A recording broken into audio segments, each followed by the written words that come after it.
Parashat Haye Sarah, Tafshin Ain Dalet, 5774. Vayu Haye Sarah, Mea Shana, Ve'esrim Shana, Ve'sheva Shanim, Shene Haye Sarah. La Torah nous donne en un premier temps l'âge, le nombre d'années qu'a vécu Sarah. Donc 127 ans. Bon, c'est vrai que la Torah, elle nous l'énumère d'une certaine manière, un peu bizarre, à savoir Mea Shana, Ve'esrim Shana, Ve'sheva Shanim. Quand on demande l'âge à quelqu'un, si par exemple il a 127 ans, il ne va pas nous dire j'ai 100 ans, j'ai 20 ans, j'ai 7 ans. Il va dire 127 ans. Eh bien, la Torah ici a séparé les centaines, les dizaines et les unités. Alors sur place, Rashi nous dit comme quoi, eh bien, à l'âge de 20 ans, Sarah, à l'âge de 100 ans, elle était sans hête, sans aucun péché, comme à l'âge de 20 ans. Car on sait très bien qu'à l'âge de 20 ans, eh bien, les faits ne sont pas condamnables. Les fautes ne sont pas condamnables. Et l'âge de 7 ans, comme l'âge de 20 ans, l'Yofi, c'est-à-dire qu'elle avait une beauté comme un enfant. Elle n'a pas besoin de maquillage, elle n'a besoin d'absolument rien du tout. Sa beauté, elle était pure, naturelle. Donc c'est la raison pour laquelle la Torah, elle a séparé chaque période, chaque tranche d'âge pour faire cette dracha, le midrash. Donc Vatamot Sarah Bikiret Arba. Donc on sait très bien que Sarah vivait avec son fils Yitzhak à Kiryat Arba, et Abraham il faisait le va-et-vient entre Hebron et Beersheba. Bien, ici la Torah nous dit que Sarah nous a quittés. Sarah n'est plus de ce monde. Le Midrash nous dit comment s'est passée la mort de Sarah. C'est exceptionnel parce qu'en général, aucun de nos avot, aucun de nos imaot, on a précisé de quelle manière elle est décédée, à part éventuellement Rachel. Rachel, on dit qu'effectivement, elle est décédée au moment de l'accouchement, lorsqu'elle a eu Binyamin. Donc, ici la Torah nous dit, le Midrash nous ramène que le Satan, il n'a pas réussi à empêcher Avraham Avinu ni Yitzhak de faire la Hakeda. Eh bien, il a réussi à aller chez Sarah. Il a pris une apparence de Yitzhak et il lui a raconté toute l'histoire. Tu sais, j'étais à Ramoria et Avraham Avinu était à 2 doigts de me faire le korban, et à ce moment-là, sa neshama, Parra, sa neshama, elle est partie. Alors,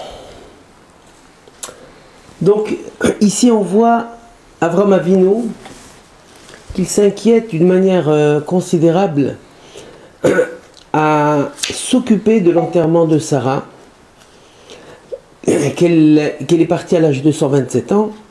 Il va entamer une négociation sans relâche afin de trouver une sépulture digne pour Sarah.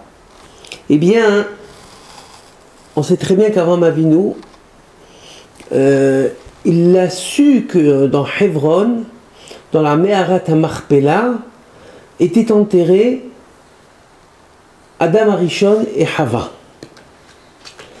Et donc il savait que cet endroit avait une particularité très importante, et c'est la raison pour laquelle, à tout prix, il a négocié avec Ephron afin qu'il lui cède cette parcelle de terrain. D'ailleurs, on dit que Adam Arishon, après la faute, il mesurait 100 amot. Et c'est la raison pour laquelle on appelle Ma'arat HaMachpelah. Machpelah veut dire plier, doubler. Eh bien, Adam Arishon, a priori, a été enterré, comme il faisait 100 amot. Et la Ma'arat HaMachpelah, elle faisait 50 amot. Donc, a priori, il a été plié en deux, il a été enterré plié. Donc, c'est la raison pour laquelle Avraham Avinu a négocié avec Ephron afin d'acquérir cette parcelle de terrain. Et il l'a fait d'une manière publique. Il a incité et il a appelé tout le peuple de Ephron, qui était les Bénéhet, de venir et de participer à ce moment de cet éloge funèbre de Sarah, et cette négociation qu'il a eue avec Ephron, eh bien il les a impliqués, les gens de Heth. Et à travers cette implication, il voulait que cet achat soit une accusation qui ne soit pas contestée par le futur, pour le futur. Donc c'est la raison pour laquelle, initialement, Ephron lui a dit « Je te la donne, elle est à toi, je te l'offre, car Nesiata Betochenu, tu es un prince parmi nous. » Eh bien, Abraham Avinu lui a dit « Non, je veux te la payer. » Alors au lieu que Ephron lui dise « Bon, tu veux la payer, donc donne-moi une somme symbolique. » Eh bien, il lui a demandé Arba Meot Shekel, envers la socher, une monnaie qui était acceptée par tout le monde. Donc, Abraham Avinu lui a payé à 400 shekels envers la socher. Et Rashi explique que ces 400 shekels, selon les shekels ordinaires, eh bien, c'était une totalité d'1 million de shekels qui a payé Abraham Avinu afin d'acquérir. Donc, c'est vrai que Abraham Avinu n'a pas traîné pour acquérir cette parcelle de terrain, et il a enterré Sarah. Agav, on dit que Yitzhak n'était pas au courant et n'a pas participé à l'enterrement de sa mère Sarah, uniquement parce qu'ils étaient très attachés ensemble et son père n'a pas voulu le perturber par la mort de sa mère. C'est un peu étonnant, mais c'est comme ça qu'il dit le Midrash. Donc ça c'est la première partie de la paracha. On dit que tzadikim omrim me'at ve'osim arbe. Les tzadikim ils parlent peu mais ils font beaucoup. Viens manger un petit morceau de pain à la maison. Et lorsque tu arrives chez eux, ils te mettent une table adressée avec des dizaines de mets différents. Rechaim, ils te disent, ils te promettent, ils te parlent, mais en fin de compte, ils ne te donnent même pas. C'est ce qui se passe avec Ephron. Il a dit, tiens, je te donne cadeau, et en fin de compte, il a fait payer une somme exorbitante. Donc, on voit l'importance qu'Abraham a mis pour enterrer Sarah.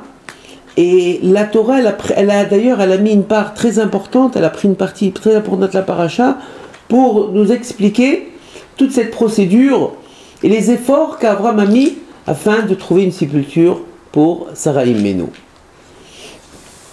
Donc ça c'est dans la première partie de la paracha.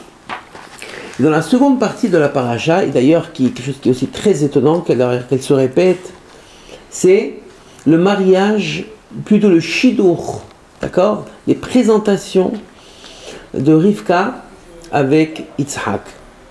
Alors Rivka, initialement, était née, on dit qu'elle avait 3 ans au moment lorsqu'elle s'est mariée avec Yitzhak. Mais Avraham Avinu a demandé à Eliezer. Qui était Eliezer?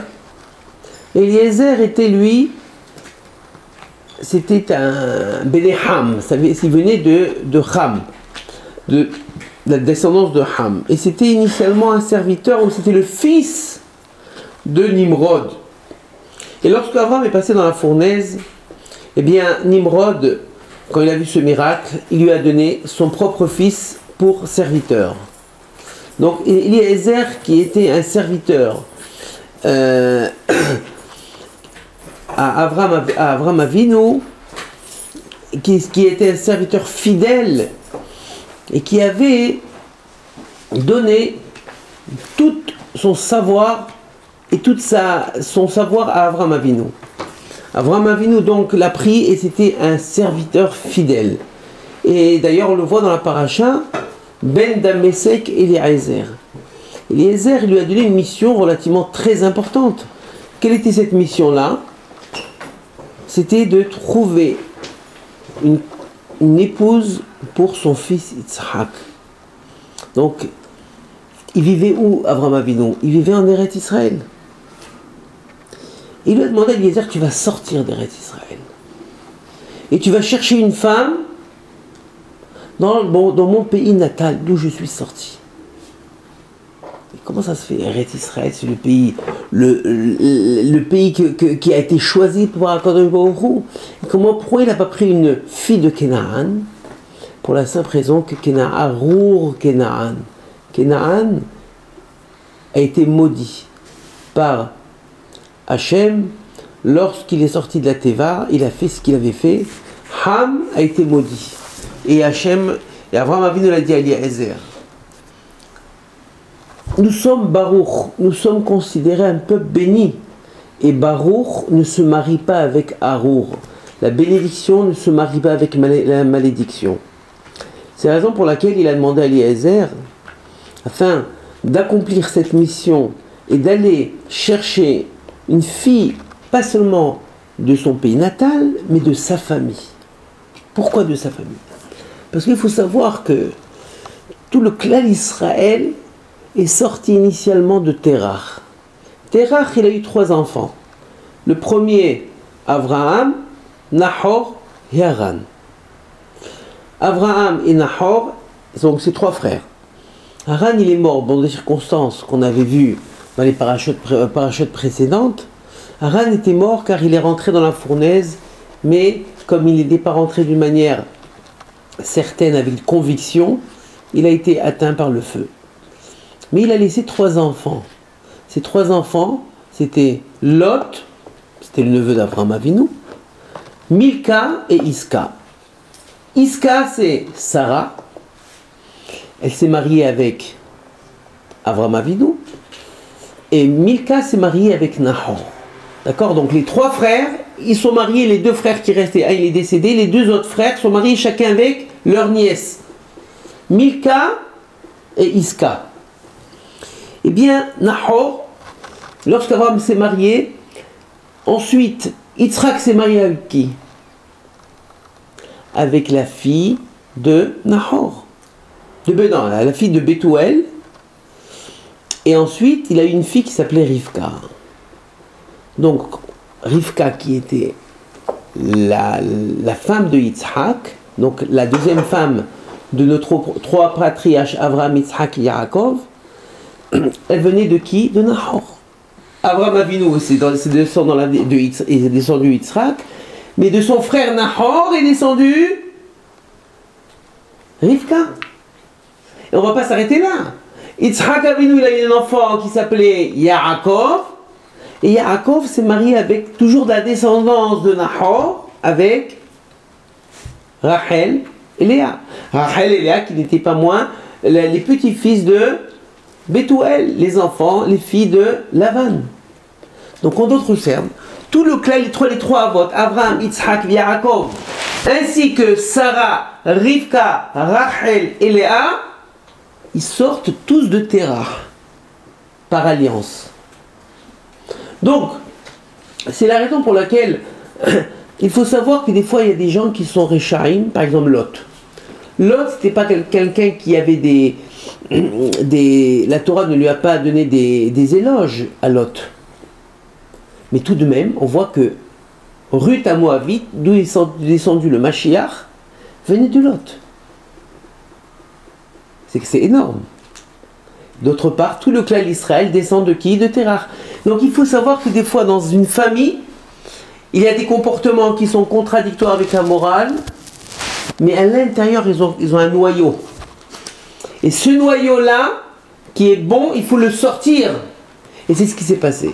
Nahor a quitté Abraham, est parti à l'ouest. Mais sa descendance est sortie Rivka. Rivka qui s'est mariée avec Yitzhak. Et on continue un peu plus loin, Rachel et Léa sont descendus de Lavan. Donc c'est dans toute cette dynastie, même si les gens ne sont pas parfaits, même ils ne sont pas de morale, lorsqu'il y a le shoresh, lorsqu'il y a quelque chose le noyau qui est caché en eux, ben il doit le sortir. Et c'est la mission d'Eliezer dans la paracha. Eliezer est venu négocier avec Bethuel de prendre cet enfant-là. Cet enfant qui était parfait, il avait une perfection, eh bien il l'a sorti de ses griffes de cette famille. Il a enlevé le tov du ra. Il a enlevé le mauvais, le bon du mauvais. D'accord? Et de même, Yaakov est venu, il a confronté Lavan dans son combat pour sortir ses deux filles.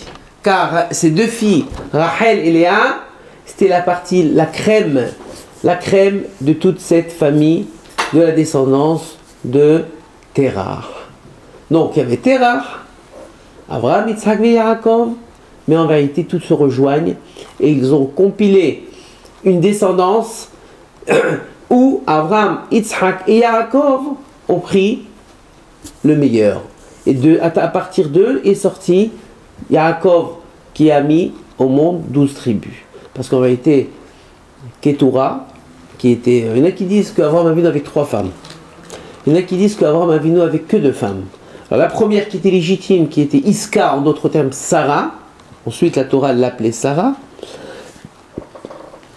La deuxième c'était Hagar, la mère de Ishmaël. Et la troisième c'était Ketura. Il y en a qui disent non. Ketura c'était Hagar. Une fois qu'il l'a renvoyée, il s'est remarié avec elle. Mais d'après le premier pshat, qu'on a dit qu'il y avait 3 femmes, c'est qu'Abraham Avinu on dit Abraham, Hamon Goïm. C'est-à-dire c'est un père de plusieurs, de toute la population, ou du moins la population principale. Et qui étaient ces 3 populations? Abraham Avinu, qu'il a eu avec Sarah, c'est le clan d'Israël. Pas seulement le clan d'Israël, il y avait aussi Ishmaël, et il y avait Esav. Donc de Sarah, Abraham et Sarah sont sortis Israël, Ishmaël et Esav. Alors aujourd'hui, je ne sais pas comment appeler Ishmaël, c'est les Arabes. Esav, c'est l'Occident. Et Israël, c'est Israël. Ça, c'est ce qu'il avait avec Sarah. Avec Hagar, d'accord? Il a eu la partie qui est Ishmaël. Avec Ketura, on dit que c'était une fille de Ham. La descendance de Ham. Donc en d'autres termes, Abraham Avinu il a pris Ishmaël qui venait de Ham, Yitzhak qui venait de Shem et Ketura qui venait de Yéphet. En d'autres termes, les 3 protagonistes de Noah, qui étaient ces 3 enfants d'où est sorti toutes les populations, Abraham Avinu, c'est à travers Abraham Avinu qu'il a créé Hav Hamon Goïm, des multitudes de générations, à travers ces 3 protagonistes. Donc, Eliezer est parti avec la mission que Abraham lui a donnée, à savoir, trouve une fille d'un pays, du pays de ma naissance, c'est-à-dire un pays où je suis né, un pays natal. Et lorsqu'il a pris sa mission, en vérité que Ishmaël lui-même, il avait une fille qui était en âge de se marier, et lui, il a pensé, il a donné à Yitzhak pour se marier avec elle. Mais comme Eliezer venait aussi, comme de qui il venait? De Ham, parce que c'était le fils de Nimrod, donc il ne voulait pas, en d'autres termes, il ne voulait pas que Harour se marie avec Baruch. Et à ce moment-là, il lui a de faire une chevoie. Il a dit, quand on fait une chevoie, en général, on prend un Sefer Torah. Bon, dans le temps, il n'y avait pas le Sefer Torah encore. Alors il a dit qu'une mitzvah qui lui a été très chère, qu'il a fait vraiment à la fin de sa vie, c'était la Brit Mila. Il a dit, mets ta main sur ma Brit Mila et fais la chevoie. Et Eliezer, il a fait une chevoie, comme quoi il ne prendra pas une fille, Mimenot Kenaan, du pays de Kenaan. Et pourquoi Abraham, les Hachamim nous disent pourquoi Abraham Avinu il a eu besoin de lui faire une chevoua à Eliezer. Eliezer, on sait très bien que c'est quelqu'un qui était fidèle à Abraham Avinu. La Torah nous dit dans les psukim comme quoi Eliezer était un Eved Massour, un serviteur qui était fidèle. Et tout ce qui se passait à la maison, tout l'économat, il gérait toute la maison de Abraham Avinu. Alors comment se fait-il que pour marier son fils Yitzhak, il y a eu une certaine manque de confiance, il a eu besoin de le faire une chevoie? Alors nos Hachamim nous disent, les Moussar ils disent quand une personne, des fois elle a certaines capacités, mais quand elle s'engage au-delà, elle fait une chevoie, quelque chose qui est extrême, eh bien il a certaines forces en lui qui ne sont pas exploitées, qui réussit à l'exploiter au moment qu'il s'est engagé d'une manière forte, à savoir une chevoie. Et c'est ce qui s'est passé avec Eliezer. Il voulait que lorsqu'il fasse cette action, eh bien qu'il soit engagé d'une manière très forte et certaine. Alors, Eliezer, il met entre les mains d'Akadosh Baruch Hu tout ce shidour. Il lui dit Hachem, je ne sais pas qui trouver, à qui m'adresser.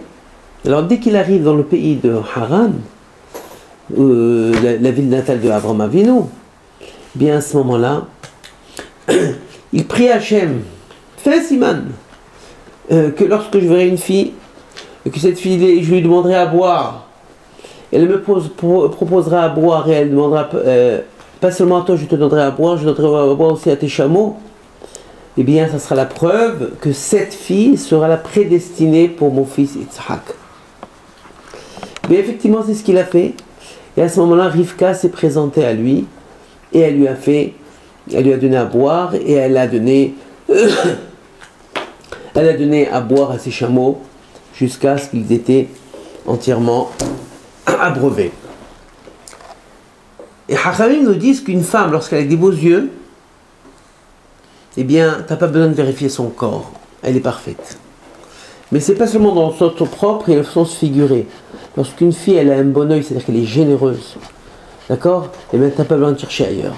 Dès qu'une personne, elle a cette générosité qui est abondante, et qui est serviable, eh bien, tu peux bien chercher les autres midotes. Certainement, elle est remplie des autres midotes et on n'a pas besoin de chercher faire d'autres recherches concernant cette fille-là. Et c'est ce qu'il a vu, il a exercé la raison pour laquelle il a parlé, il a demandé à Hachem. Hachem fait en sorte que la fille à qui je demanderai à boire me donnera à boire et elle sera généreuse, elle va aller au-delà de ce que je lui ai demandé, eh bien, ça sera un siman pour moi, que ça sera la fille la prédestinée pour Yitzhak, mon maître. Eh bien, c'est ce qui s'est passé. C'est vrai qu'il est arrivé là-bas, il est venu avec de l'or, de l'argent, il a mis plein les yeux, toute la famille. Eh bien, il a même ramené avec lui un shtar, un document officiel, comme quoi tous les biens de Avraham Avinu qui était connu, une personne très très riche, et très connue de tous l'environnement, eh bien, il a amené un shtar que toute sa richesse, toute sa fortune sera cédée à Yitzhak. Mais je pense qu'il n'a pas eu trop de mal devant ces gens qui étaient assoiffés d'or et d'argent, de prendre leur fille, de demander leur fille, qui lui ont cédé. Ainsi qu'Yitzhak, Eliezer est retourné chez Yitzhak avec Rivka. À ce moment-là, Yitzhak ne savait pas si cette fille, c'était sa prédestinée. Mais lorsqu'elle est rentrée dans la tente, eh bien, tout s'est remis en marche. Toute la machine, c'est quoi la machine en marche? Parce que lorsque Sarah est décédée, elle avait certaines bénédictions dans la tente de Sarah, à savoir, il y avait une nuée qui était toujours au-dessus de sa tente. C'était une certaine protection, c'est une bracha. Et il y avait une bracha dans la pâte, c'est-à-dire, il y avait une bracha dans tout ce qu'elle... le pain qu'elle faisait, avait une bracha spécifique. Et il y avait une bougie allumée, mi-shabbat les shabbat. Il y avait une bougie, une veilleuse allumée, et elle ne s'éteignait pas d'un shabbat à l'autre. Elle allumait à shabbat, ça restait toute la semaine allumée. Eh bien, lorsque Sarah est décédée, tout a disparu. Tout est parti. Lorsque Rivka est rentrée, tout s'est remis en marche. La nuit est revenue. À ce moment-là, Yitzhak il a compris que c'était sa prédestinée, à travers ces simanim qu'il l'a retrouvés, ces simanim perdus dans le temps, qu'il les a retrouvés au moment que Rivka est venue. Shabbat Shalom.